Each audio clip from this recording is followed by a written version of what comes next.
All right, guys, welcome back to another Conscious Conversation. This is episode number 29, and I'm joined by a very special guest all the way from London, Darshan Pindoria. How you doing, man? Hey, I'm all good. How you been, man? Yeah, good. How's the lockdown been serving you? Oh, it is pretty much the life, man. Managed to get married, had a nice little tiny wedding. I think that's unheard of amongst us Indians, man. And then, just never got around to going on a honeymoon, but you just, because you're at home, there's a different life, man. Literally 24 hours a day, you're in a close proximity of certain few individuals. Yeah, changes perspective, man. How's it been for you? No, it's been a blessing, to be fair. I think this time has been a great time for a lot of people to introspect and just kind of focus on slowing everything down. So yeah, on this side of things, it's been amazing. It's given my friends and I an opportunity to go climbing more. Work was quiet for a bit, and now it's really picked up. So yeah, it's been amazing. I think I needed it, to be fair. I had a couple of injuries. I had a couple of things I wanted to take care of before getting back into the full swing of things. So yeah, I don't think it's been an issue for me. I think you were up in Manchester just before the lockdown, like a week before the lockdown. Yeah, exactly, man. Yeah, I was literally just there. Yeah, 1 week after.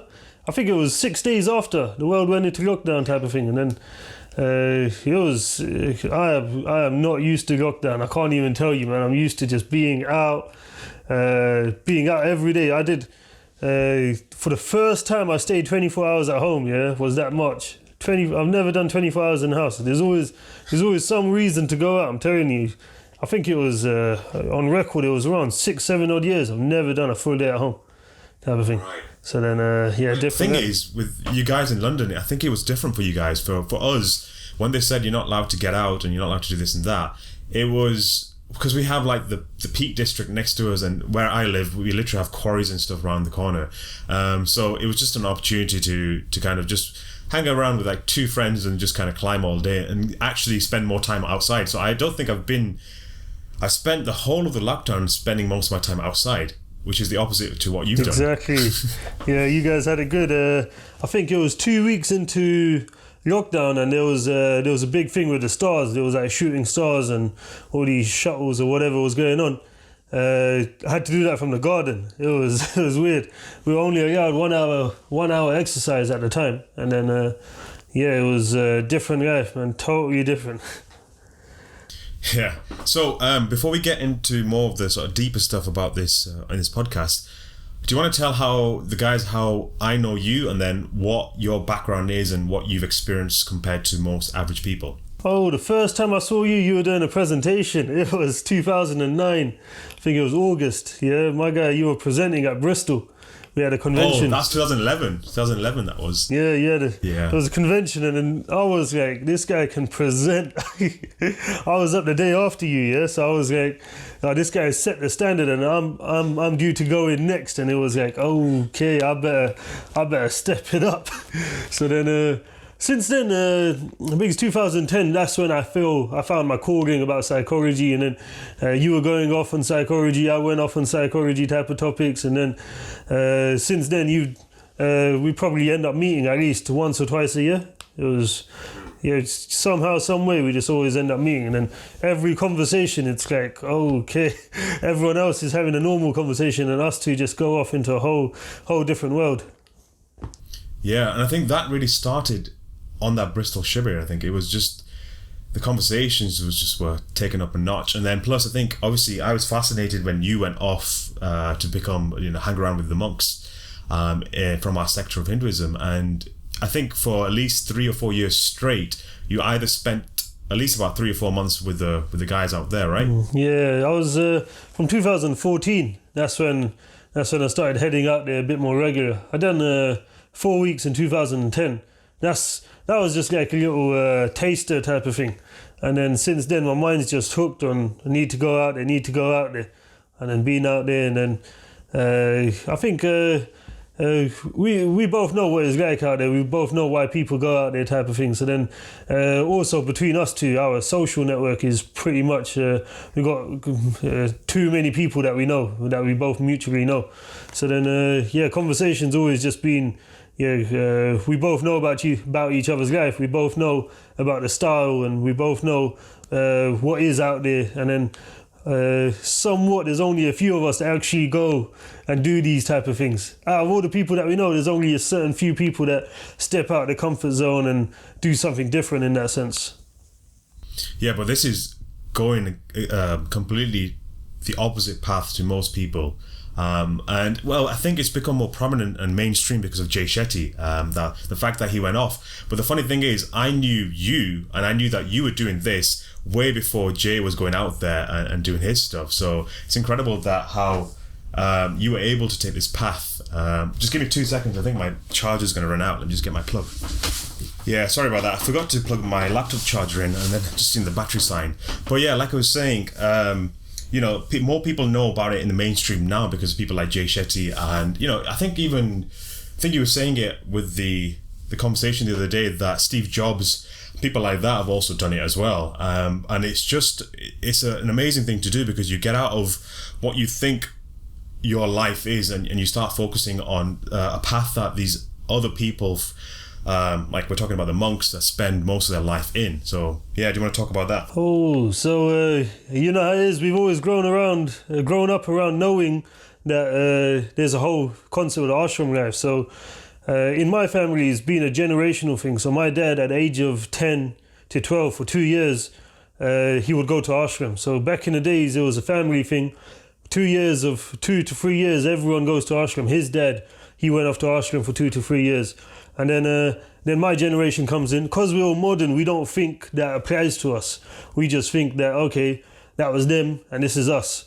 And that whole concept, it was always, I don't know whether it's in my genes or whatever it is, it was a burning desire that I need to go out to ashram for a good amount of time. And we both know that we could only access certain information here. So my guru, I made him my guru in 2009.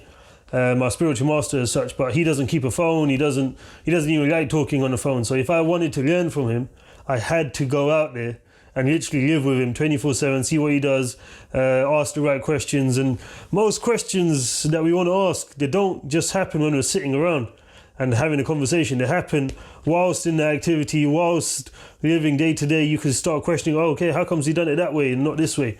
And then that whole circle of thinking just becomes a bit more of you. Ashram life, to be honest, I won't change it for the world, man. I had it set. I'm going out to ashram for a good 1 year. I wanted to go out for. Now I got cut down, but it was a good thing I got cut down because I ended up doing that 1 year over different over the calendar type of thing. So you end up having a taste of ashram, coming back to UK. Like mixing in with the UK and then remembering what you were taught and then going back to learn it a bit better, and then every time you just try and force it a little bit deeper, because if I'd learned it all in one go, it wouldn't have had to gel, it wouldn't have had time to gel in with my life type of thing, all them concepts that I taught. It did help that in the way that I done it. 3 months in ashram, another year here, another 3 months in ashram, another year here, then just back and forward a bit, and then finally it's like, okay, it's time to get going with your life now. No relying on going back to ashram, no relying on having your mind all reorganized perfectly and all of that stuff. I can't rely on it anymore because I've been told by ashram, no, don't come back until until you're all set in life, you've got the kids or whatever it is, you should be good to go type of thing. Yeah, that's interesting. So with a lot of our listeners, I've mentioned throughout the podcast that, we've been fortunate that in the culture that we belong to, we were surrounded by monks our entire life. As we're growing up, we get these teachings because the groups of the monks come down to see us once every, well, here up north, it was once every 3 or 4 months. For you guys, it's a bit more regular down south. But yeah, and it's interesting because when you get brought up in that environment, you don't fully appreciate it when you're young, and you think, what do these monks with the shaved heads know about the real life compared to what we know, because they never experience it. But having said that, as you get older and as you start to really see the sort of the cracks in life, the cracks in sort of the material life, you really start to see that I'm doing all the things that people are telling me to do, but there isn't a deep sense of satisfaction. So for you to go out there and to sit down with these people and to actually live that lifestyle, to adopt the same lifestyle, it's one thing just going there and dipping your toes in the lifestyle, but to actually participate in the lifestyle is something else. So I remember you telling me back in 2014, so I think it's 2013 or 2014, the second Bristol Shibboleth that we did, or the third one, you did an entire presentation on what you learnt whilst you were out there. And do you want to talk about a few of the things that you learnt, all the sort of the key things that really stuck with you?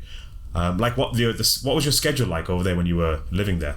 So to be honest, because, like you said, the monks, the swamis, or even the yogi type of mindset, we were always staying around them when we were here. Even in the UK, I'll go stay at the temple type of thing, just do a few nights, see what's going on.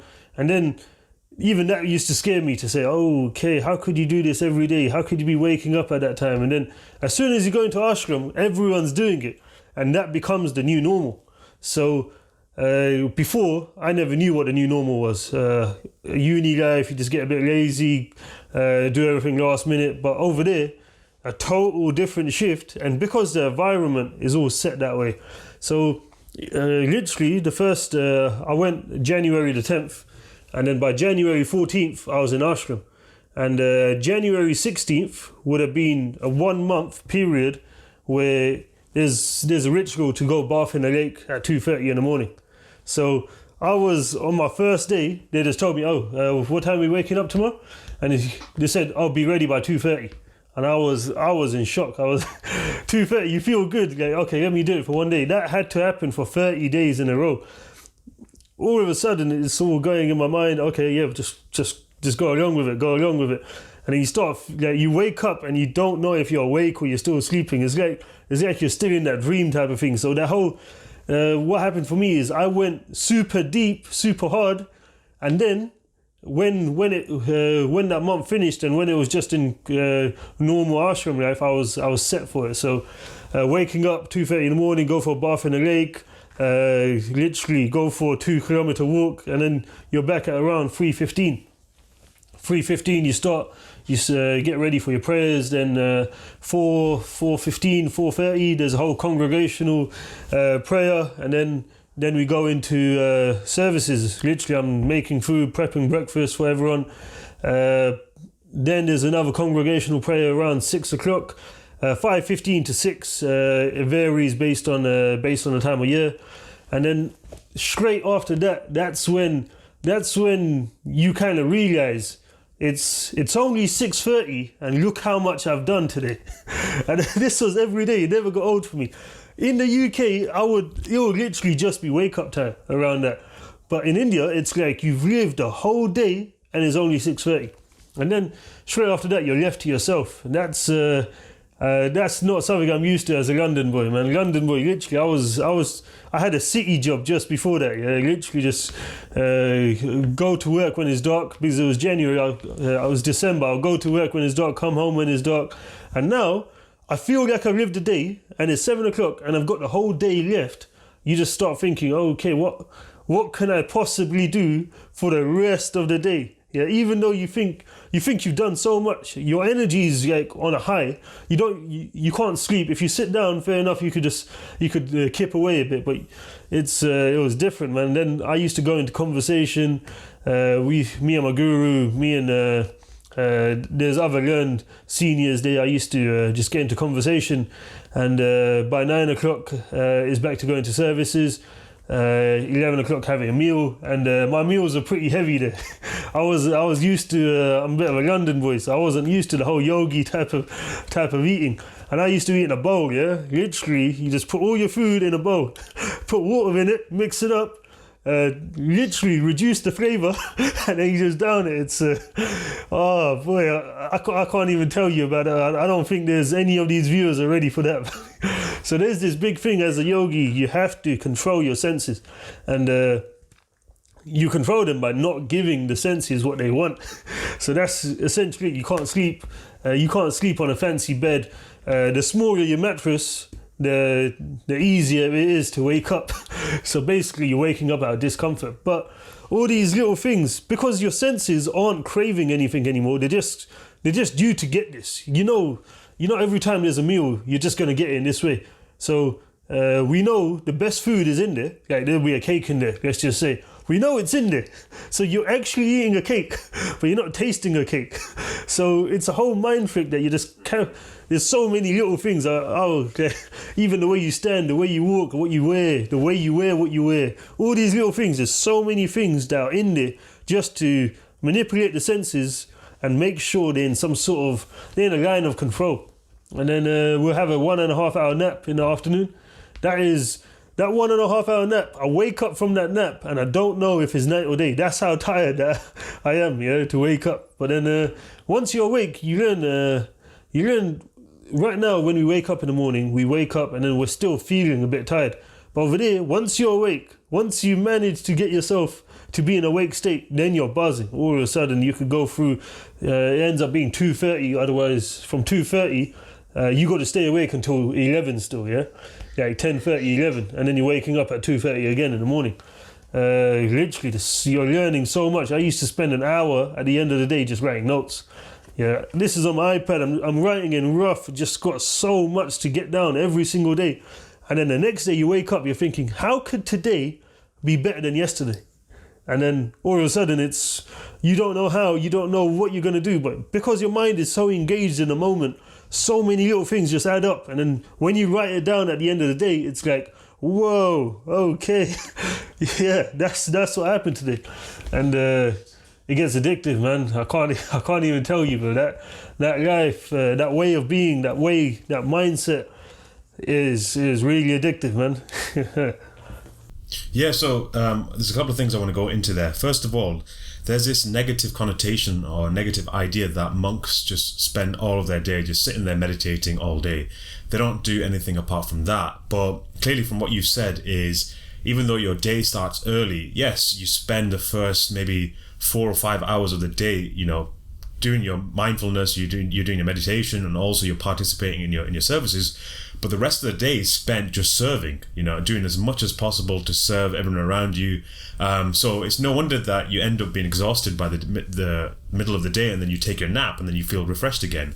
So one of the reasons why in the West we go through insomnia and sleep problems is it's said that according to Ayurveda, we're not really exhausting our body to its fullest limit. Now, I'm not talking about exhaustion in the sense that you go to the gym and you just kill yourself. I'm talking about exhaustion in the sense that all of the energy that you've consumed, all the energy that you have in your brain as well, you're not really exhausting that. You're not doing tasks that require that much energy. So you end up, by the end of the evening, not fully emptying. It's like when you have your phone, you end up in the evening with your phone still being on 50% charge when you should have ideally drained it a bit more. So it becomes harder. So every time you recharge it on 50%, the battery life becomes less and less, and it becomes drained a lot quicker because you are not fully exhausting it. Obviously, you don't want to go all the way to exhaustion, but you want to get to around about 20%, 25% of your battery before you put it on charge again. So would you say that is one of the things that you guys were doing out there? Oh, there's two sides to that. You know what I mean? You could get exhausted out of just having too much comfort as well, or you could get exhausted from actually doing work. But no one actually, the concept of fulfillment. So when you get given a task, all of a sudden you just dive in and you don't even notice your body being strained. Type of thing. This task could go on for, like uni, when there was a deadline, all of a sudden we're awake. Some people, they don't even remember to have coffee anymore, type of thing, because they're just engaged in it. So that concept of engagement and fulfillment, what we do is take out the need for fulfillment and just concentrate on engagement. Now, if you're engaged, as soon as you disengage, you could go sleep, type of thing. But right now in our life, we're not engaged enough in whatever we're doing. So when we're trying to go to sleep, we're still semi-engaged in something else, if you get what I'm saying. So because in India, where it was, I can't even tell you how busy we are. Yeah? You don't feel that busyness because it's not like a deadline type of thing. It's just there's another activity to do. You'll wake up in the morning. You can't plan your day. if you plan your day, you're sneaking so many little things in. And I was talking to like my psychology trainer out there, yeah? He wakes up 12:30 every day without fail. 12:30 he's awake. And then he was telling me sometimes I have to go into, he was saying sometimes he has to go into duty at 4:30, and it ruins his whole morning routine because he has to wake up that much earlier. And I was like, you already wake up at 12:30 type of thing. 12:30 he wakes up, I see him every day, he goes for a 15-minute walk as soon as he wakes up, and then he's up and running the whole day. And then he was like, but in the morning, sometimes I get pulled into duty and then I have to wake up even earlier. It messes up my whole routine type of thing. And then so guys, this is not, when he's saying 12:30, he doesn't mean 12:30 in the afternoon. He means 12:30 at night time. 12:30 at night, man. That's, having a conversation about these type of times, it's one thing having a conversation, you see it every day, it burns you on the inside. You're thinking, that dedicated, that person is that dedicated. Okay, fair enough. And then we just understand it as that's a different world. I've literally just given up on that. I'm not going to get to that stage type of thing. And then the more you hang around with them, you start realizing why are they able to do that. So let's just say on the sleep topic, his sleep must be highly concentrated and highly effective sleep to be able to get it down to that level. So it's because we don't realize these little things that they're doing. We think they're sleeping less, but in the same way we're sleeping. They're sleeping in a different way. They're eating in a different way. They're actually thinking in a different way. So for that level, for that type of person, that's doable type of thing. But if we're going to do our sleep in the way we're doing it now, if we're going to do our meals in the way we're doing it now, we can't expect that type of performance. It's literally so many little things add up to be able to perform in that way. Otherwise, it's like athletes, someone training for the Olympics. So many little things are disciplined, not just the fact that they could perform whilst they're on the track type of thing. So many little things are disciplined. Yeah, it's definitely that. It's also, practicing it from a young age, practicing that and continuously building on the practice. So this psychology teacher of yours, was he a monk as well? Yeah. He's Gorin Swami, we call him, man. He's 66 years old now, man. Last 2 years ago, I went to do some mountain climbing with him in the Himalayas. He's no stopping him, man. 66. It's different. It's different league like that, man. Yeah, I remember the videos you posted 2 years ago. That's when you made your YouTube channel, and you were you're creating vlogs directly from your journey. And yeah, we can talk about that. Let's get into the Himalaya journey. So, why should a person at least once in their lifetime do a trip to the Himalayas? Himalayas, yeah. It's there's no point in me saying why should someone do something if it's literally why would you want to or why wouldn't you want to. So in my head it'll be why wouldn't you want to do this? Like, come on, right? It's there's this concept of the environment.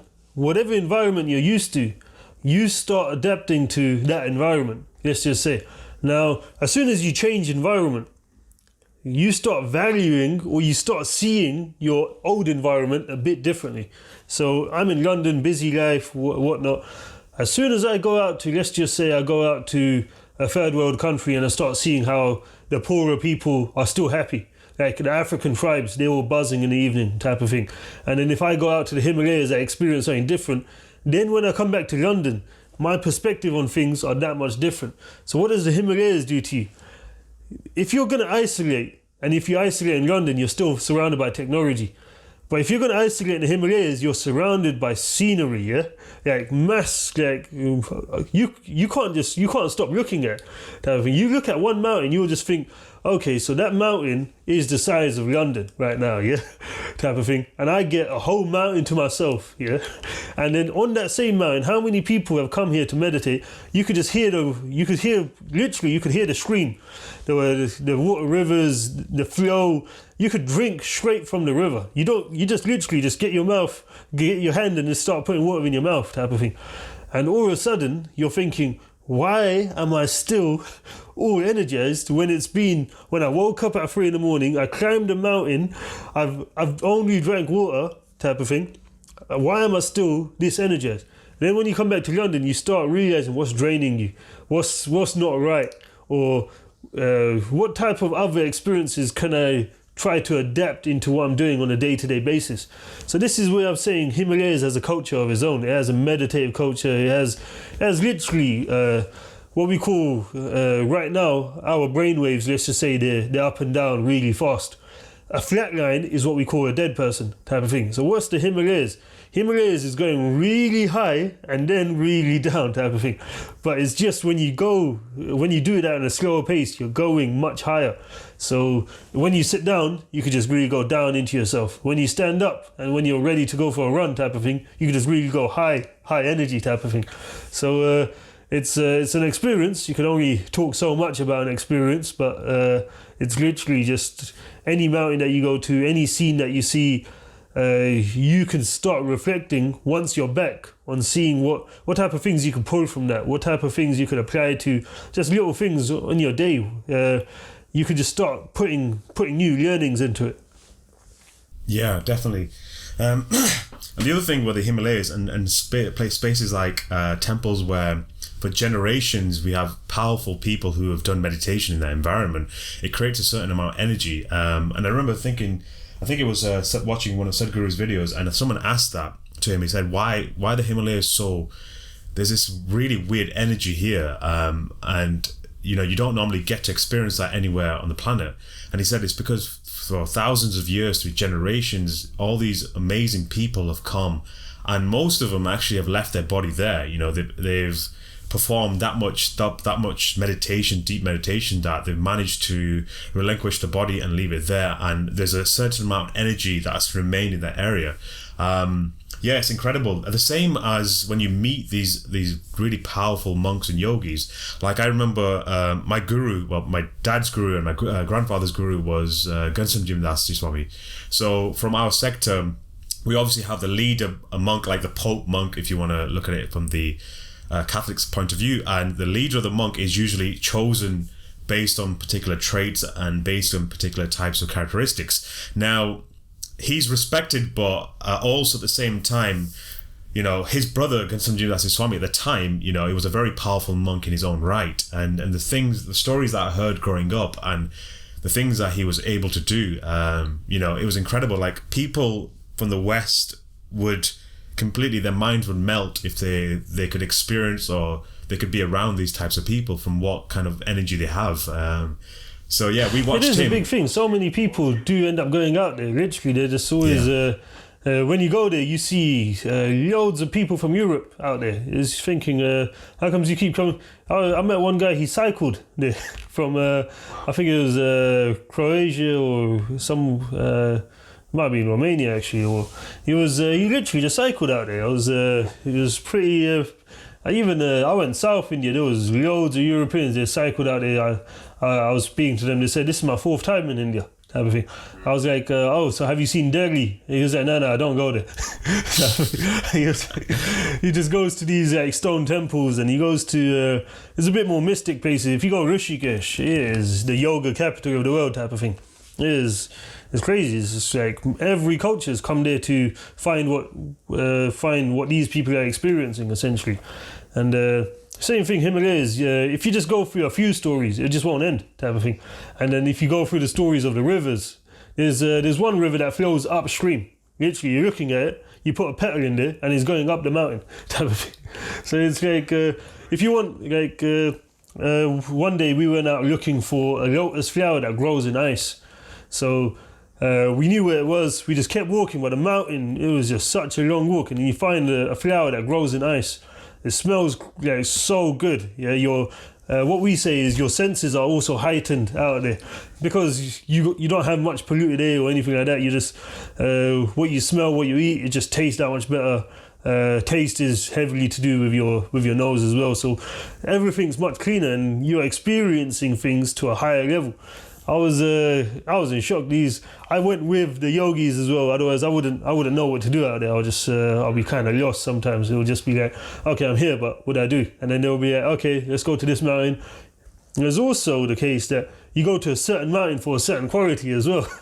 But we might not be ready for that type of stuff. There's a certain mountain where if you don't want to breathe much, you go to that mountain.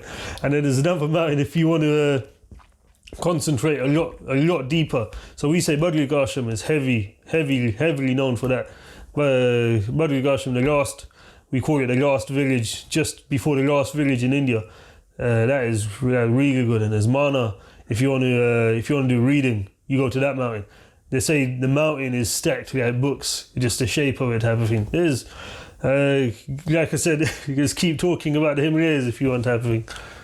Yeah, but it just shows you that how much when you're in the East, and like you said, when you're away from the city areas where a lot of the Western culture exists, it's all about introspection. It's all about going in. No one cares about the way you look. You don't really look at your image very often. It's just all about going within, and then to come back into a lifestyle where, again, you're focused on the exterior. People judge you based on how you look and how you present yourself. You start to really see the flaws in the system, and you can see why people suffer from mental health. It's because you're so heavily focused on the outside, the aesthetics, the way things are, and you almost become a victim of it. And it's all about, why is it me? Why am I suffering this? And why am I doing that? When you go out there, no one cares about their own issues and stuff. They're so prioritized on helping other people out and serving that all the problems that we're going through in the West, they don't have those issues, so it's incredible. So you obviously study psychology, and you obviously came from a Western psychological background because you went to university to study it. We also talked about this the other day, but I wanted to get a lot deeper into it. So what are the differences between the Western and Eastern approach? Because your guru is a psychologist, monk, and you studied with him. So could you talk to us about your experience from learning both sides? Yeah, so like I said, I got inspired in 2010 when I was in ashram to change my career from IT and jump into psychology. So I went from being an IT guy, being all about coding and networking type of thing, and then straight into come back, okay, I want to do psychology. My parents were like, what happened to you, man? And then I was like, yeah, psychology. I thought I'll go uni and be all Mr. Knowledge about psychology. So I went uni. It was you start thinking. I'm in my uni lectures. Like, where's that other stuff that I learned? Where's all that stuff that I learned? And then you start finding out that, okay, they haven't caught up to it yet. And then you also start noticing there's some theories in psychology that have used what we learn in the East, but just put in different words, and they kind of haven't got the full picture. So it's one easy concept. If I show you a painting, the whole painting, but if I just show you the corner, that painting is true. It looks good, everything's right, everything's true about it, but it's not the full picture.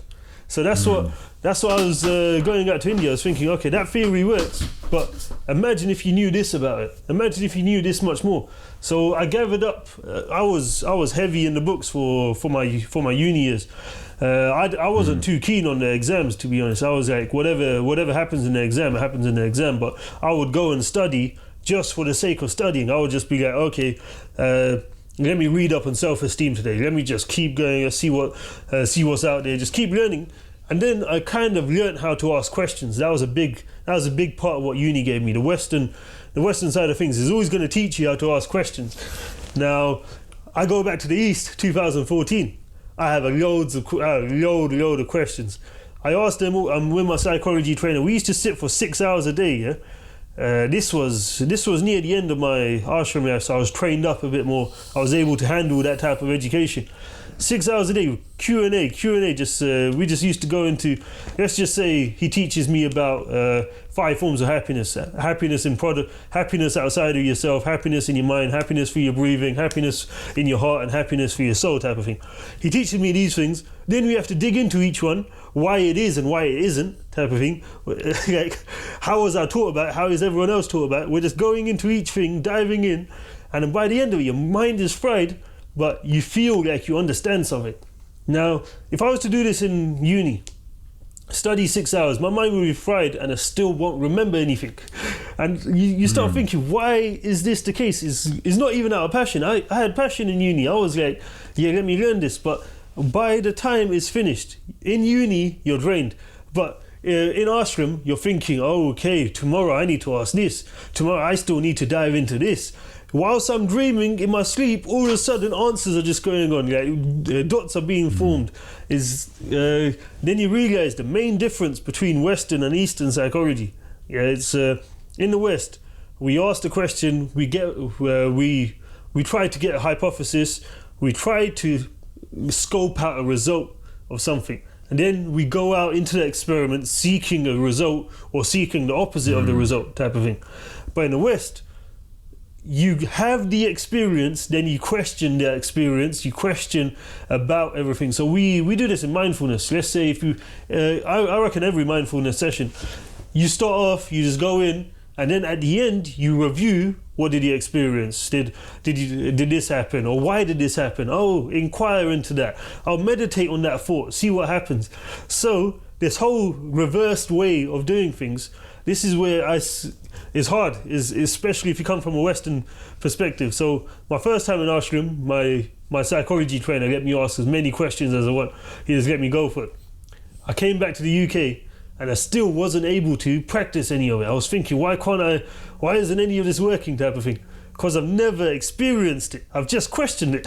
So I've done the whole Western approach. I've questioned it. I've looked into so many things. If someone asked me a question, I could probably give them the right answer to it, but I still haven't got that experience. So I went back in 2017. He didn't let me, my psychology trainer just put me into service. He gave me a daily routine. He said, do this every day. Here's your meditation times. He literally just gave me a practice. I did that for 6 weeks, day in, day out, just doing that. I was struggling because I had no one to go to ask questions about this. I went through the struggles. Those struggles taught me a lot as well. I went through the ups, and all these experiences, they added up. And then the last 10 days I was in ashram, that time, all the questions I was asking, they were so relevant. I could see my experiences just poking through type of thing. So that's what I say the difference is. It's a do first, ask after type of thing in the Eastern world. In the Western world is no, question, and then figure out what to do from all them questions. Yeah, so a good way of explaining this is using an analogy. And I think I was mentioning this to Craig in the last podcast, and we did talk about it, and I gave him two scenarios. One, that one of my friends have drafted him into climbing, and you experienced climbing, you went there, you didn't really have any questions, you just did the damn thing. And then if you've got questions about technique and stuff, then it's a lot more easier to teach you if you've experienced a small portion of it. But if you go in there with questions right from the start, there are 1,001 questions you can ask before you go in there, and then once you've experienced it, you streamline that, and then you kind of filter it out, and then you can really ask the questions that are relevant to you. So like when you learn to swim, the best way to learn to swim is to throw yourself into the deep end, but obviously do it in an environment where you've got someone who knows what they're doing supporting you.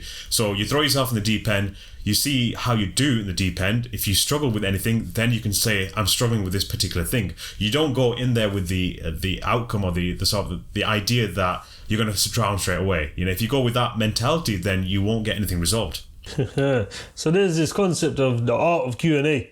So when I was taught that Q&A is actually, a question is actually answered from contemplation and experience. So let's say if I ask you a question right now, you'll give me a straight answer.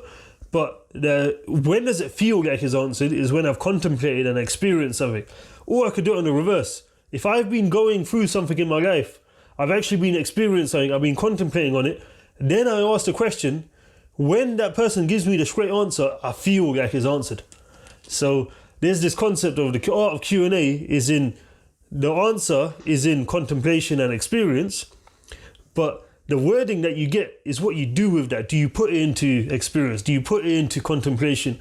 And this is what the Eastern philosophy, this is what the ashram life, they teach you how to do this. They live by this essentially. Yeah, I completely agree with that. I think it's through experience you learn anything. Like you can read about it as much as you want, but you're never going to fully understand or even appreciate it until you experienced it. And it's unfortunate that in the West we have this attitude. And where do you think it stems from, though? It's because it sounds a bit rude saying it, but they just don't have access to this type of knowledge. Maybe they do. But right now, if I want to get some sort of established knowledge out there. I have to do a research on it. I have to have posed a question, and then what you'll notice, questions come off other people's research most of the time.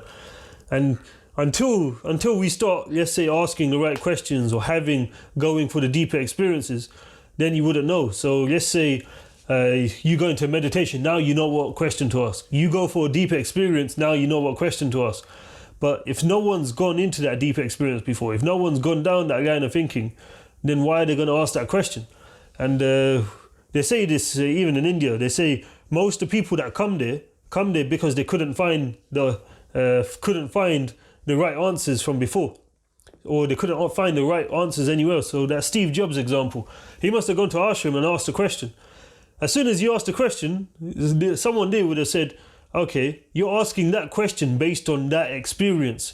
Experience this, and then ask a different question, then we'll talk about that question, type of thing. So it's every question is coming from somewhere, essentially. So we just need to be like, where are you coming from? Are you just talking? Are you asking questions because your life is this, or are you asking questions because in your last study you found this?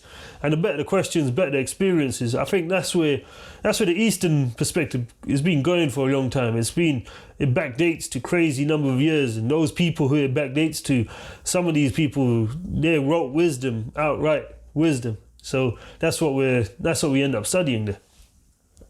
Yeah. So essentially, I think in the West we've also moved away from anecdotes. I know that, when they talk about people's own individual experiences, the anecdotes and stuff, you want to take it with a grain of salt because you want to measure it in a greater group of a larger number of people, and that's fine. But then you immediately dismiss them. So if an individual person comes over to you and says, "I'm hearing voices in my head," the first thing you think is schizophrenia, or you might think this person's gone crazy and stuff like that. So you've already dismissed a person, whatever he's gone through, and you've put him into a category straight away, instead of actually talking about it, getting a little deeper into what he's actually experiencing, what kind of things are going on, and then thinking maybe it's not actually this, maybe it's something else. So maybe we also need to accept people's anecdotes as research, but then also, compare it with other people, that's fine. But then at the end of the day, you are treating this one individual, you're not treating the rest of the population.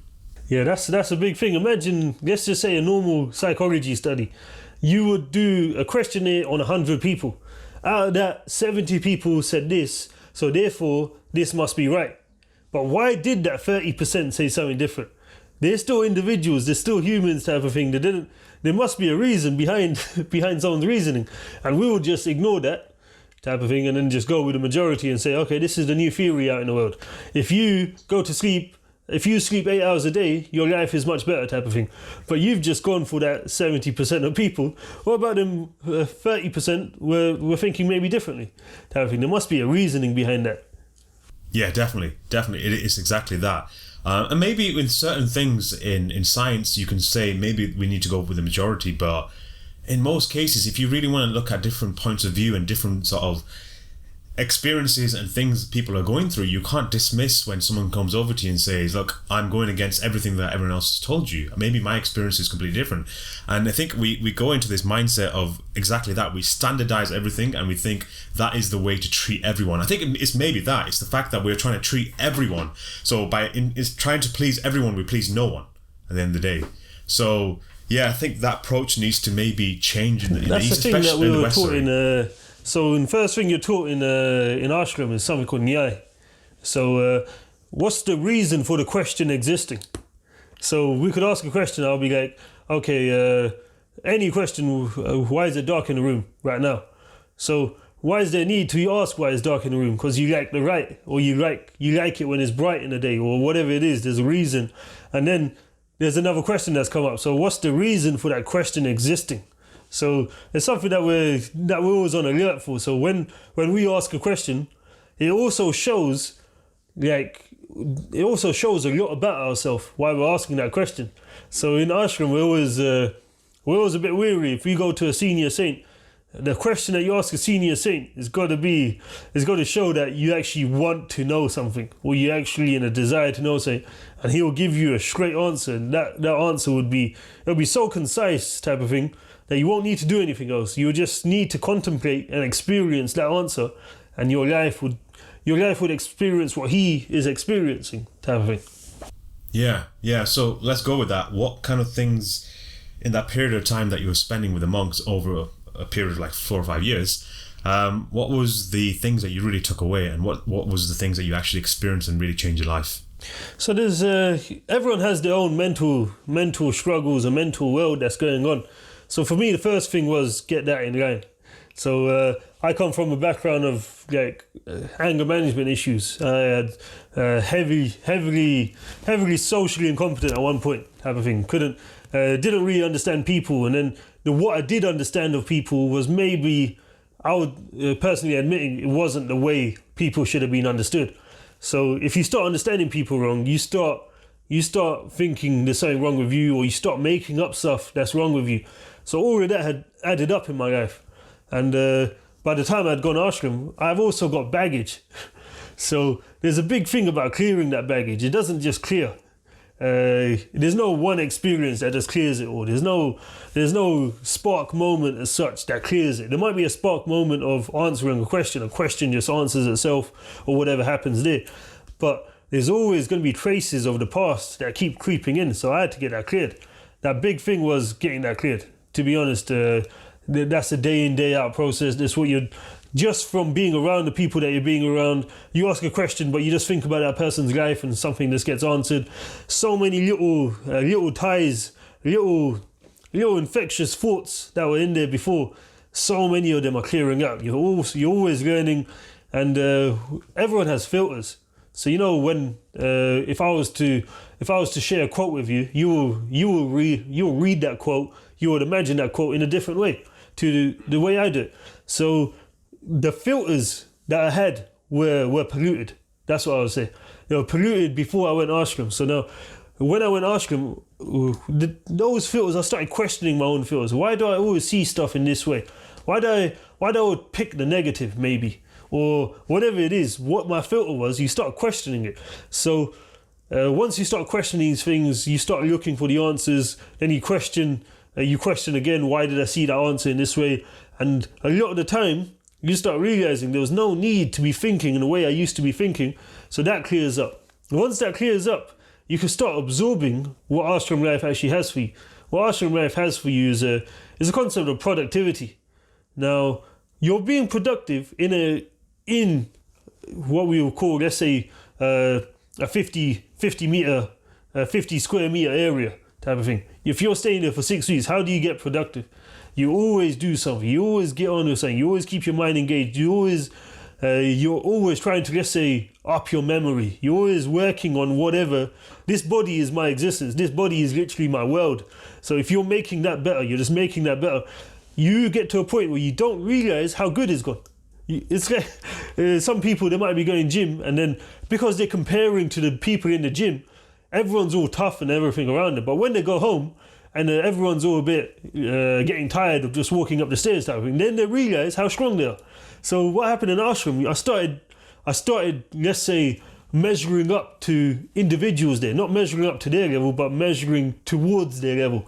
Then when I step out of that 50 meter square foot, then what you start realizing, okay, this is what I got. I could literally pick up a book and just feel like each word that I'm reading at a fast pace is just getting big. It's like, it's weird. So, and then there's little experiences that I had in ashram as well, like how to just be naturally happy when you don't have activity.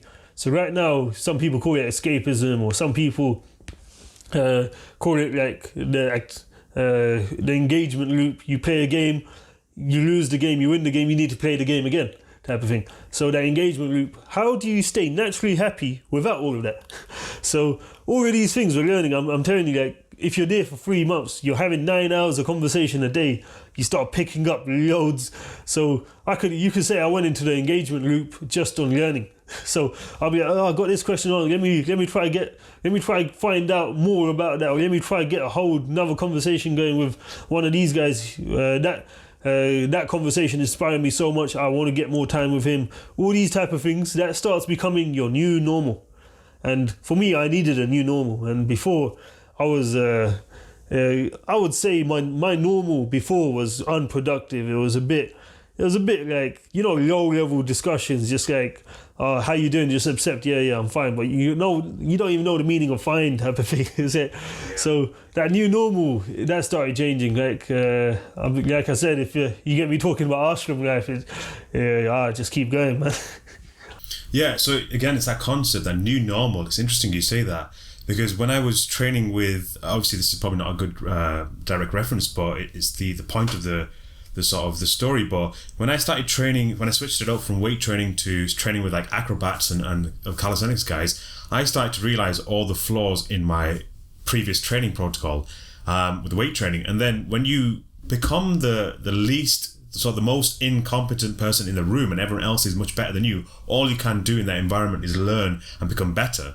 But you can also get yourself into a trap. So when you're in that environment, so you were in the ashram with these monks, you develop and you're trying to get their sort of qualities to rub off on you, and you adopt some of their qualities, but you never fully understand those qualities are rubbed off on you until you move out from that ashram and then you go back to your normal life. So when you went back to London, you started realizing, oh God, like I've actually adopted this ability to stay focused and stay active in the right way.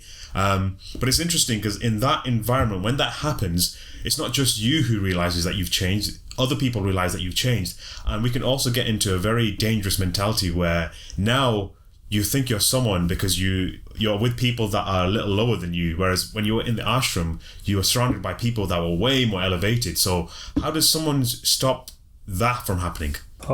This was first day you go to ashram, they teach you this. I wasn't even expecting it, to be honest. The first time I went to ashram, I thought it's going to be casual, it's going to be pretty cozy because I'm an international, I get a bit more respect type of thing, and it's going to be all good. And then the first thing, there was a Swami that went from the UK. He was born and bred UK. He went over there. He gave me a talking to. On the first day I'm there, I'm just like, let me ease myself into this. He gave me a talking to the first day. He said, literally, this line, I still haven't figured it out, but it means so much. I still haven't figured it out. Every day in ashram, it was ringing in my head. Just one line. That one line was, you came as something, you leave as nothing. So I had it in my head. I had it the other way. I thought I'd come as nothing, let me become something, type of thing. But he twisted it, and then he says that line, and then he walks away. I'm like, we had a 2-hour conversation, and then he says that line at the end, and it was ringing in my head. That whole contemplation experience, it just kept ringing. And then you realize, with all this knowledge, you don't actually need to be anything. Yeah? It's about not being something. It's literally, we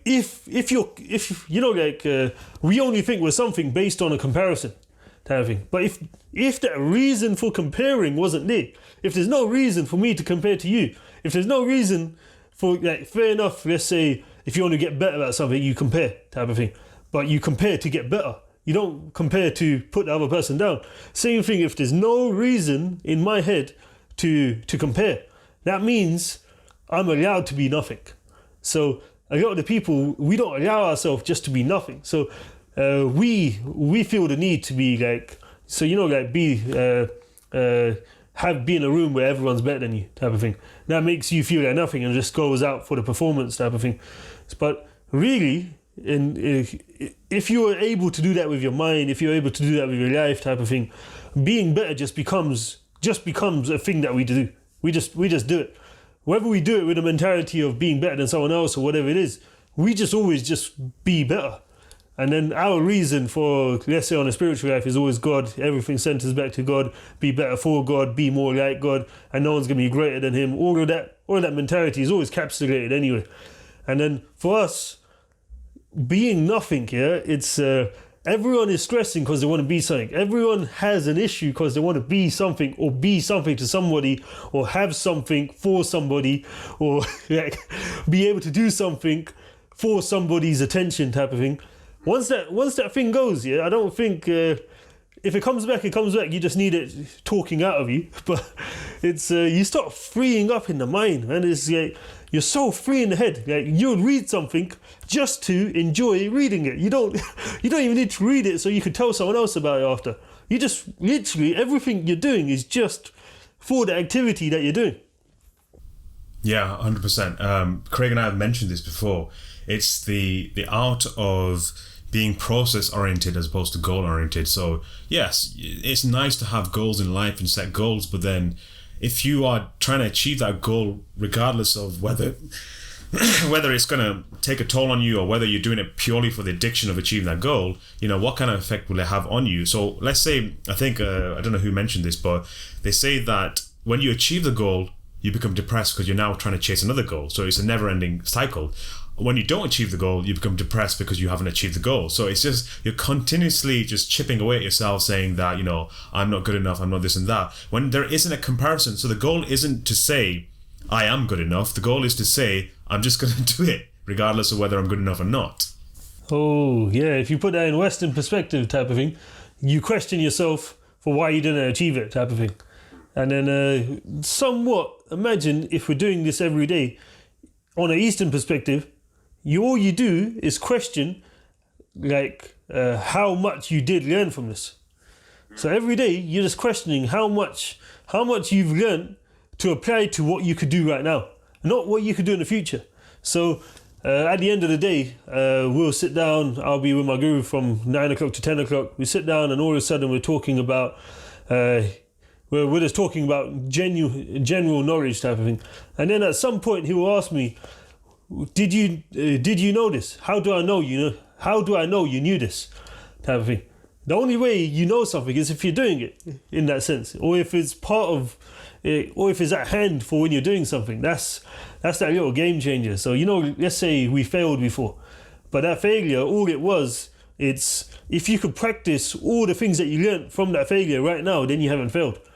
But we say you learn from your failures. No, but you just become what you learned from your failures. Just literally just become that. And if you become it, it's happening in your minute activities day in, day out. Yeah, so in that concept, there isn't really a thing called failure, because you're just adapting to what was your pitfall in that thing that you were trying to achieve. Oh man, that failure concept, your failure based on a comparison, and comparisons are what people do. So comparisons is based on other people's judgments. So literally it's if you live in other people's judgments, then you're open to having a fluctuated or a downgraded ego. And then imagine some people, they might have felt it like the best example that I learned this from a yogi, like day in, day out. He questioned me for a good hour. He was like, so how do you get rid of your ego? How do you get rid of it? He's like, so what does it even look like not to have an ego? I'm bringing out examples, I'm bringing this out. And then he was like, but you have an ego for thinking that type of thing. So it got all the way to the context of when we see a kid, when we see a baby, that's when you realize what it's like to not have an ego. So a baby just does, we know all about a baby. And then this is why we say, let's say at a certain age, families start having children. Now all that ego that they built up, all that, when they just see their child being a child, it does take them out a lot of depression as well. Yeah? It has a massive effect. That's why the scriptures write at certain ages. The scriptures write you either become our scriptures will be like you either become a monk or you go down the whole productive family life type of thing. But there's a big saving part. So if you manage to reduce your ego, we serve a family, so we have an ethos of serving the family. That gives us that reduced ego. It's fascinating, man. That ego topic. The more you study it, the more you just start realizing, okay, there is no such thing as a genuine reason to have an ego. It's just a lot of these things. It's when we look into it, when we just sit there meditating, contemplating on this thought, you have quite a lot of realizations, huh? Yeah, I can definitely relate to that in the sense that if you're going to apply this to something very external or exterior, we can say, look, I've been in situations where people say, oh, you don't eat onion garlic or you don't do this and that. Do you not ever want to try it, or do you not ever have the curiosity to try it out? I'm like, no, because this is just the person I am. But then some people think it's a great thing that you're able to do this. Like, you must be someone to kind of have that control to not be able to eat onion garlic. But I'm just like, it's not even a thought, because it doesn't exist in me to have it anyway. So for me, it's no trouble whatsoever. It might be something big for someone else who's addicted to it and is having to let go of it. That might be something big to them. But to a person who just doesn't have that addiction towards that one thing, it doesn't really mean anything. And it's what you just said there. When you get confronted by what ego is and what your interpretation of ego is, you really have to question what your sort of understanding or your definition of the ego is, So yeah, it's amazing. So I wanted to move the conversation on a bit more, because we're talking about the Eastern approach, and there are other things that we can look at. So one of the things that we see is a question that comes up a lot is, I'm not religious, but I'm spiritual. So what is the sort of way to tackle that, and what is the actual pitfall in that situation, or is it a true thing? Is spirituality different to religion? Oh, that's Western words right there, man. What is religion? What is spiritual? So that's why I asked you. That is Western terminology. For us, what we call is dharma, is what we call religion for a lot of people. So nowhere in Hinduism is there one set religion now. So even in Hinduism, there's different sectors. Even in them sectors, there's different philosophies behind them. In each village, there's what we call a different way to follow it. So now, if you were to say there's a religion, what is that one religion? Yeah, there is no set. It's not like a law. It's not no government body type of thing. So what is a religion? Now, what we're saying is, religion is what you feel is best to follow. Yeah, what your passion drives you towards. So let's say someone that works 18 hours a day versus someone that works 8 hours a day type of thing. They've basically made their own religion now. Yeah, whether they go out to make other people follow it, whoever follows it gets the results of that person. So the person working 18 hours a day, being a millionaire, if he guides someone else, he will give them what we consider a religion, to say, work 18 hours a day, do this, do that type of thing, and you will be a millionaire. So what we've done is adopt someone's rules and become that person. So what we're saying our religion is, if you want to adopt the rules of someone you inspire or you're inspired by, and you want to become someone like that or something like that, you adopt their religion and you become like that. So same thing in Hinduism. There's so many sectors.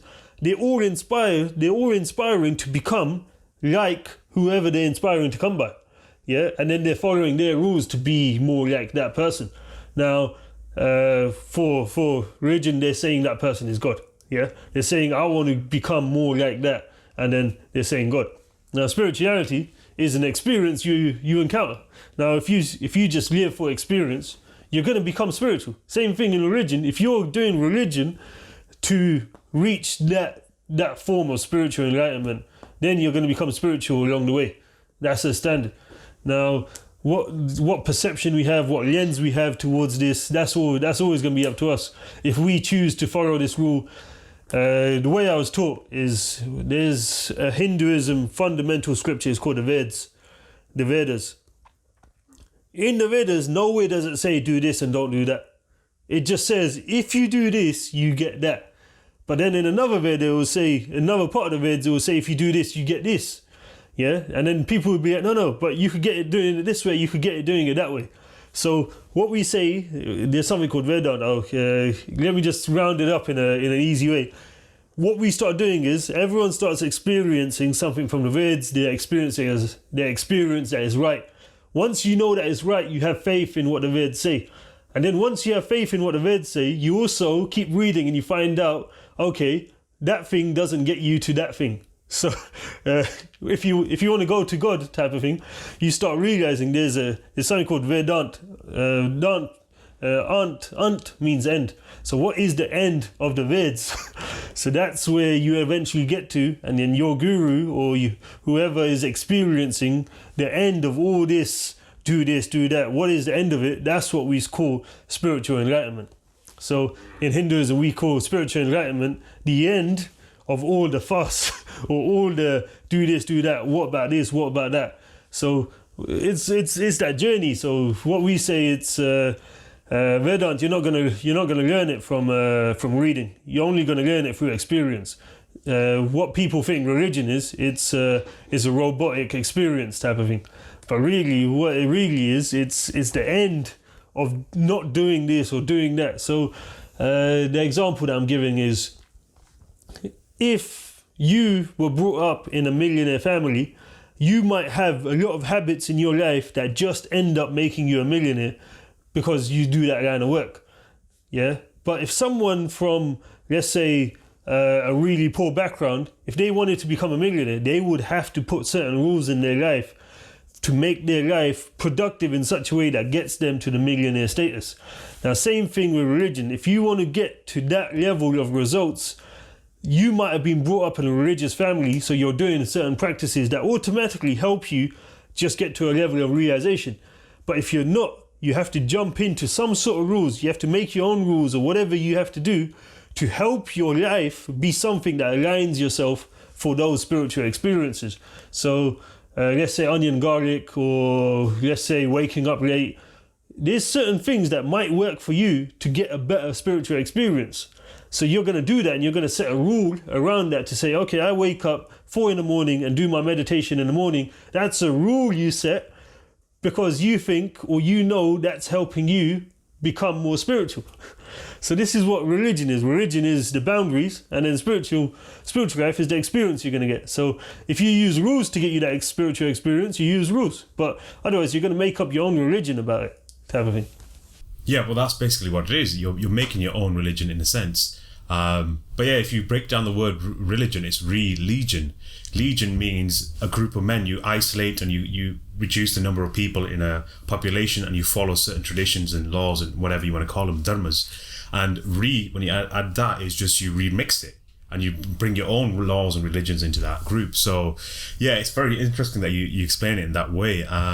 But yeah, so why do people hit the pitfall then? Why do people, even religious people or spiritual people, tend to trip up and make their own sort of mistakes, even though they've been presented the right paths, generally speaking? Why do they end up not following the path or falling off it?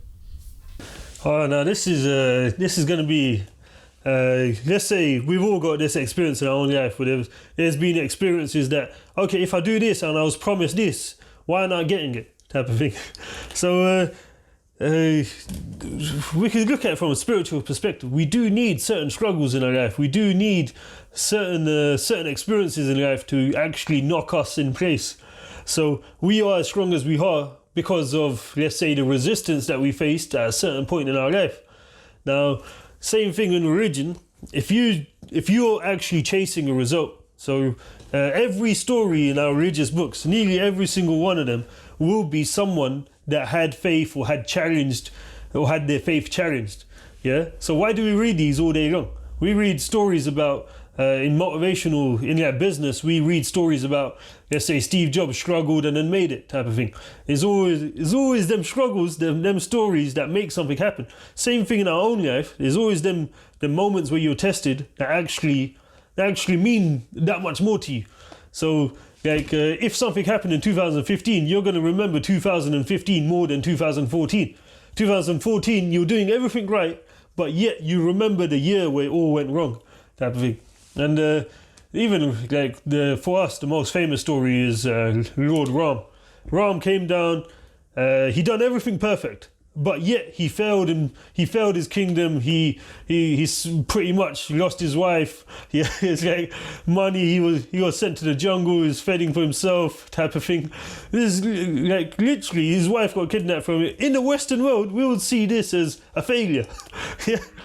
But us in the East, we look up to him like crazy. We look up to him like, oh damn, that's how it's done. Yeah, but yet he failed on so many things. So what we're doing is literally we're going after the human experience he was living by. Yeah, we're going after the heart that he had. We're going after the experience of him as his being, type of thing. Yeah, we're not conducting it by the results. His results were what they were because he was going after something that huge. Now, if we go after something bigger in life, even if it's spiritually, or if you go after, let's say, something materially, you're gonna struggle that much more. Yeah, that's what, the bigger stories, we need more stories to help us get to the bigger goal. And that's what it is for us in religion. So we all struggle doing the little things. A lot of people, we struggle just waking up on time. Yeah. So we read the stories of people that got big results, that did big activity behind it. And there is that concept of, some people have blind faith. Yeah, we come from a generation that just done what the seniors told them to do. What that did to them is just put them in the right place, doing the right things, and then automatically getting the results by default. Because we know if you're waking up on time, you're getting more hours in your day, and you're getting more done, type of thing. So you could maybe earn more. So people that did it through blind faith, they ended up getting the results without knowing the reason of what they're doing. So same thing with us. We want to know the reason of what we're doing. Then we want to get the results. Fair enough. But at the end, you're still going to have to do what you're going to have to do, if that makes sense. Yeah, whether you understand it or not, you just got to do it. The Lord Ram reference is really good. I think Craig and I were talking about this. And I have a great appreciation for what Ram and Krishna both did. Ram, like you said, was the ultimate failure. So why would you want to pray and worship a person like that who was an ultimate failure? But then you realize that even though he was an ultimate failure, he never once looked down on anyone. He never had sour grapes, never said anything wrong about anyone. There was a point when he killed Ravan that he went into 1 year of penance because, the 10 heads of Ravan, one of the 10 heads was a good quality, which was he was a devotee of Shiva. So yeah, when Lakshman asked him, he said to him, look, why are you doing penance? You don't need to do it because this man was evil. He goes, yes, like 90% of him was evil, but that 10% that he was a devotee. So this is the reason why I have to go and do this penance of him. So that's what we're worshipping. It's the fact that, that is the trait that we want to aspire to have. And it was also something I mentioned to Craig, like, it's not just the, people like the avatars of God or God himself. We can say he can have this quality because he's divine. People will make the excuse, well, he's God or he's divine, so he's going to have this ability to almost detach himself from the situation and still look at life very lightly. Krishna did that, even though Krishna was massively a part of the Mahabharata, on all the sequences that led up to the battle of Kurukshetra, he was still very much detached from the whole thing, so he could keep a light mind. But then you look at the individual characters in both the stories, like people like Lakshman, his brahmacharya was so strong that he never even looked at Sita in the eye. So when Sita was kidnapped and Ram was like, have you seen Sita? We found her earring. I don't know if it's her earring. Do you know? He was like, I've never seen her face. How am I supposed to know what her earring's like? So we should look at that and think, if mere mortals, forget like the gods and stuff, but if mere mortals were living life like that, look at Ram's other brother, I forgot his name now, Bharat, yeah, the suffering he went through to have people throw stones at you and call you a usurper and say that you're this and that, and to keep your mouth shut and not, challenge that. That's something, that's what we worship, stuff like that is incredible. That's everyone's chasing qualities, man. The person with the best qualities is the person that's most appreciated. So it's like there's Donald Trump. He might be the richest, whatever he is, but how many people appreciate him, type of thing.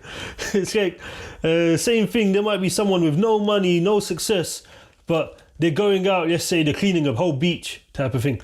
The people appreciate that. Is based on qualities, and that's what Lord Ram is literally qualities personified. And then Krishna, so they say Ram showed us how to do it, Krishna taught us how to do it. So Krishna spoke about how to be whatever you want to be, get them qualities. Ram, you never really hear him speak about it straight up. So do this, do that. He just showed it. Yeah. And then everyone was like, oh, that is hard. Oh my days, I've got this question, I've got that question. And Krishna he literally just cut it down and be like, yo, this is how it's done. And that was the Gita. That was spoken in the Gita. The other individuals, and I was saying it to Craig the other day, like people like Mahatma Gandhi, we talk about him as a great person who obviously saved India and this and that, but we don't look at the struggles that he went through. So there's a reference of Gandhi in his autobiography, talk about his struggles with his sort of chastity and his lust, and he said it was a fight to keep celibate and to follow this path of brahmacharya. And he went through extreme measures. He did extreme things so he can have it under control. And at the end of the day, before he died, he still saw his entire life as a failure. And yet we will look at it and think, he did this amazing thing that he's actually on the notes of the Indian currency. So it just shows for the individual himself, if he still did all that for his nation and still saw himself as a failure, it just shows that we're focusing on the wrong things in today's life. We're focusing on very trivial little issues that are, why is all this bad things happening to me, this and that. It's very, very trivial compared to what other people have had to go through. And we should kind of, like you said, look at these qualities and almost praise and almost aspire to achieve these qualities, not just praise them, but aspire to achieve those qualities ourselves. Oh, that's a big thing, man. The qualities, we're always gonna look at that, man. Qualities is you could just keep talking about them forever as well. Let's say the ego topic that we got going, because that relates to qualities after, and then qualities, it's like each and every single one is we judge someone based on a quality, yeah, whether we have it or not, whether the way we identify to that quality, and that's what we say, this whole psychology side of things. People are judging themselves based on their activities and based on their results, yeah. But let's just say they need a certain quality, or they're avoiding talking about a certain quality they have that's messing their life up. That's when we have to go in and help them identify it, help them channel a process to maybe engage in a better quality or reduce the effects of the bad quality, essentially. Yeah. Sounds interesting. So we've gone on for an hour and 15 minutes. It's been an awesome conversation. I just want to wrap it up, but I definitely want to obviously bring you back and get into like part 2, maybe a part 3. But so if there's one thing you can give to a person, like to say to a person to change their life around, what do you think that one thing would be? Like one simple message, like the message you said one of the sort of modern santos that moved over to India said to you that really stuck with you. Is there one thing that you could say that would you want people to contemplate on? Yeah, we hear this quite a bit, but you attract what your self-identity is. So that's what I was always taught. So let's say if you let's just do a mini example. If someone's a smoker, they could try to quit smoking, but if they identify themselves as a smoker, they're going to carry on smoking. But say same thing with health and diet, whatever it is, whatever you identify yourself as, you will get in your life. You'll get it one way or the other. If you identify yourself as even if you identify yourself as God, you might even get followers, type of thing. Yeah. So it's like, whatever you identify yourself as, that's what you end up getting. And people call it the secret, people call it this and that. But whilst you're identifying yourself, that's when you keep doing introspect. So it's not just a statement that you say. You also experience that self-identity. And that's what, for us in scriptures, we say identify yourself as the soul, as the enlightened being, the spirit soul, type of thing. So once you have your self-identity, you will literally, you build a life around it, you build something for yourself, and then you become, you can't be influenced by the doubts and the negativity of others, because you've got a self-identity, and you could introspect on that self-identity at any point of the day. Let's say you've got anger management issues, but if you've got a self-identity, you could reflect on that, and slowly but surely you start attracting it into your life. You start attracting those type of connections.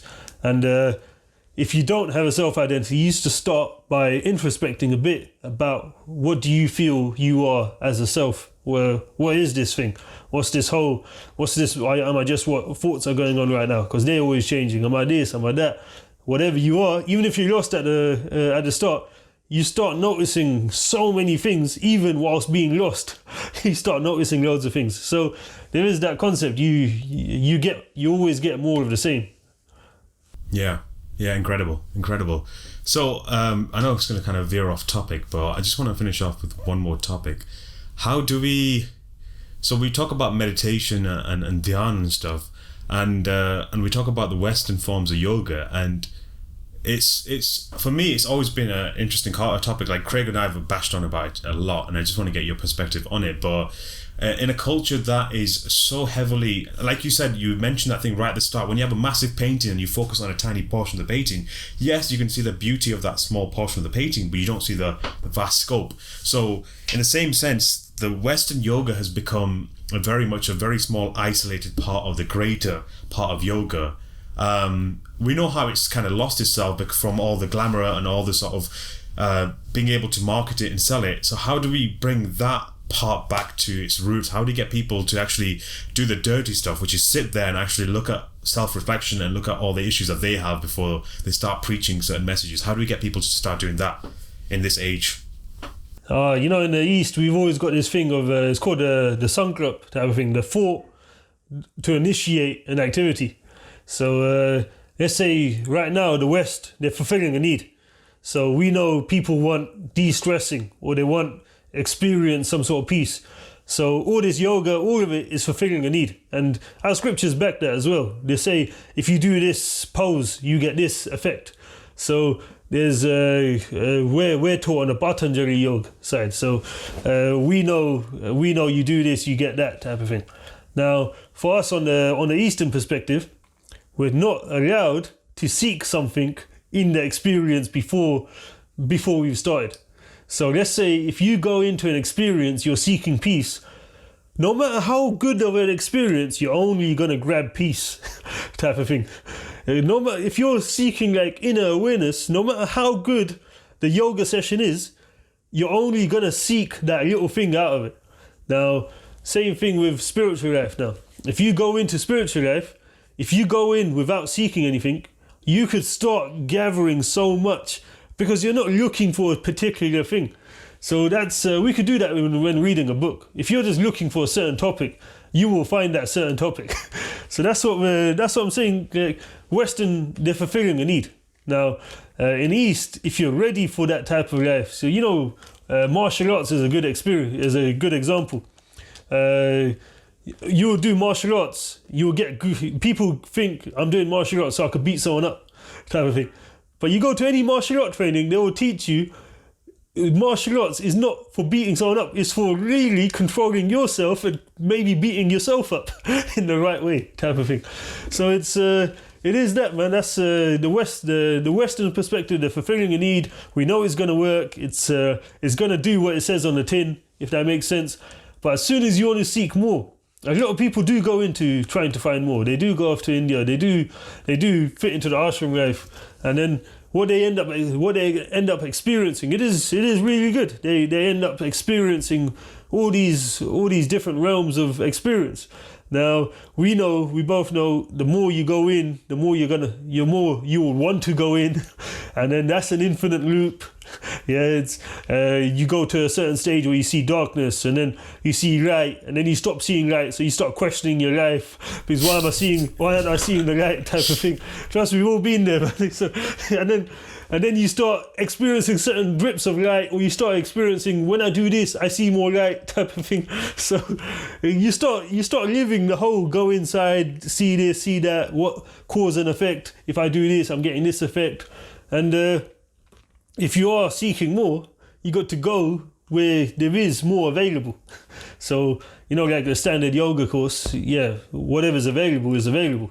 But if you want to get more, you got to go where more is available. And that's where we're always going to back ashram life, type of thing. More of this is available in an ashram life. Or I'm not saying it's not available anywhere else. Of course it is. But if you know where more is available, you go to where more is available.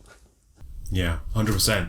Yeah, that martial art analogy is very interesting. So if you originally go into learning martial arts because maybe you were bullied or you got your ass kicked, so your parents say to you, learn it so you can defend yourself, and then through the process of learning martial arts, you lose track of the reason why you went into the martial art. The original reason was a very superficial reason, which was, I want to defend myself. And as much as it's very important to defend yourself and, to beat up bullies and stuff, the one thing you realize from the martial art is actually you are capable of being that bully. So you learn how to control the ability to almost tame that bully, so then you would never get yourself into that situation. And through the process and churning and refining, you realize that actually it wasn't even about beating people up. It was just the fact that you picked up a discipline. And imagine if it was about beating people up, yeah? So let's say you would just stop as soon as you know how to beat someone up. But why do, let's say, all these places, all these Shaolin monks and whatever they are, they still carry on doing it. Like, they know they could beat up anyone. But why do they keep carrying on doing it? Because there's a flavour of that. They've tasted something in it. They've tasted a passion. Now, same thing with us. If we're looking at yoga, or we're doing something, but until we taste the passion behind it, we're not going to grab everything that's available. And that's what we say, what religion. So that's what it was for me. So I tasted something in there that sparked up a passion. And then all of a sudden, that becomes a thing that you don't just do it because I wanted peace, because I've got peace. That just came. Like, you just get it as a byproduct. You get stronger when you do martial arts. You get whatever peace you're gonna get from doing a spiritual practice. But you've tasted something, and that becomes a passion, and you just keep going for it. So that's where it is. If you feel you haven't got a hobby yet, or if you feel yoga is your hobby, you're doing something because you've got that taste in it, you've got that passion, or whatever that inner thing is. That becomes your self-identity, and you start living by it. So it is, if you haven't found that, we feel sorry for you, man. That's what it is. If you haven't found your little thing, or if you haven't found what gives you that real flavour in life, come on, man. You gotta want that. Otherwise, you keep going one place to another, and it's that never-ending loop. And you try one thing, but you don't get it there, and then you feel lost again. And then someone's able to sell something to you. They're able to sell, come to my course, or free keys to happiness type of thing. All these little things just keep coming up, and you keep getting sold everywhere, man. Yeah, that's exactly it. The fact that instead of you sticking with one thing and staying disciplined and sticking true it through the whole process for a long period of time, and then assessing whether it's right for you, you end up jumping from one thing to the next thing, and you never truly settle on one thing. And yeah, it's contentment. It's a form of contentment that you realize that, okay, instead of the whole purpose of this chase was to find something, if I haven't really found one passion that I'm really enjoying, then people like are scared of contentment as well, man. People are, in the Western world, these business seminars that we go to, they don't teach you contentment, man. They teach you, we want our employees to be content with their job, but us as managers, we don't want to be content because we want to keep building. But you'll notice one thing that doesn't change behind people is this forward moving motion. So let's say, if I've gone into yoga, I want more. But we're not doing it out of wanting more. We're just doing it because we're getting more, and then we're reflecting more. So we're not even seeking more. We're just doing it, and we know we're going to get more. So same thing with business. If you know you go into work tomorrow, you do the right work, just doing the right work, you're going to get more money, type of thing. So you don't even need to crave anymore. It's like when we want to eat, we just feel like going to eat. We don't say, imagine when my next meal is, what's that? You don't even have to think about it. You just go and you eat, type of thing. It's same thing with your hobby, with your passion, with your inner calling. Yeah, once you find it, it just keeps going, man. It's just like, and that's a life. You don't feel regret at the end of your life if you've just gone with your inner calling. But if you didn't find that inner calling, you just live in regret. You think, I tried this, got nowhere. Did this, got nowhere. It's that loop. Yeah, 100%. Right. I think it's a great place to wrap up.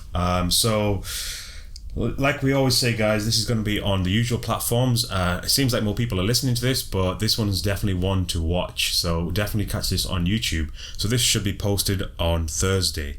So thank you so much, Darshan, and we will definitely see you again, because I want to do a part 2 and part 3, and maybe bring other people in, because I want to obviously bring your missus in, and she has a completely different world to talk about. She's ready for it, man. Yeah, she was in ashram last year for for 3 months, man. Yeah, she's definitely one to really bring on. She has a very a sweet personality to display. So maybe the next one we'll bring both of you on together and we'll get into a deeper conversation from both aspects. So you've got the ISKCON aspect and we've got our sector as well. Right, guys, thank you so much. Any last words, Dash? No worries, man. It's all good, man. Talk about your where people can find you. So I run something called Deep Psych, PSYE. So it's on my side of things, I'm running an agency to make sure people get results-orientated psychology services. So if you've got addiction, you only pay for a package to get you to help that one issue. Because what happens, we end up going to a psychologist. There's a buzz behind going to a psychologist. You end up doing 20 sessions. So what I've done is a package service to say, if you want something fixed or you want help on a certain thing, come to us, we scope out the right package for you and we get you that result so you could live that much freer in the mind. So that's where I'm going. I've got a referred team of psychologists. Based on what you need, I do the diagnostic, find out this is what's wrong, this is what you need, and then we make sure you get the help specific to your need and make sure that is the right need as well, because a lot of people, they don't know what they need, they just know that they're suffering in this and this way. So that's why I'm running. I'm trying to build it up from scratch at the moment. So yeah, hopefully you guys do start seeing a bit more of me. Yeah, also he's got his YouTube channel. Obviously he hasn't posted in a while, but he wants to get the ball rolling. Yeah, I'll be posting this week, videos, man. Yeah, those old videos, they're quality. The ones where you were in the Himalayas. So yeah, so guys, do check out those videos to experience. So anything that Darshan said today, especially the conversations about the Himalayas, he definitely has it on his YouTube channel and you'll get a small glimpse of it. And I showed it to Craig about a couple of weeks ago and he was like, when are we going?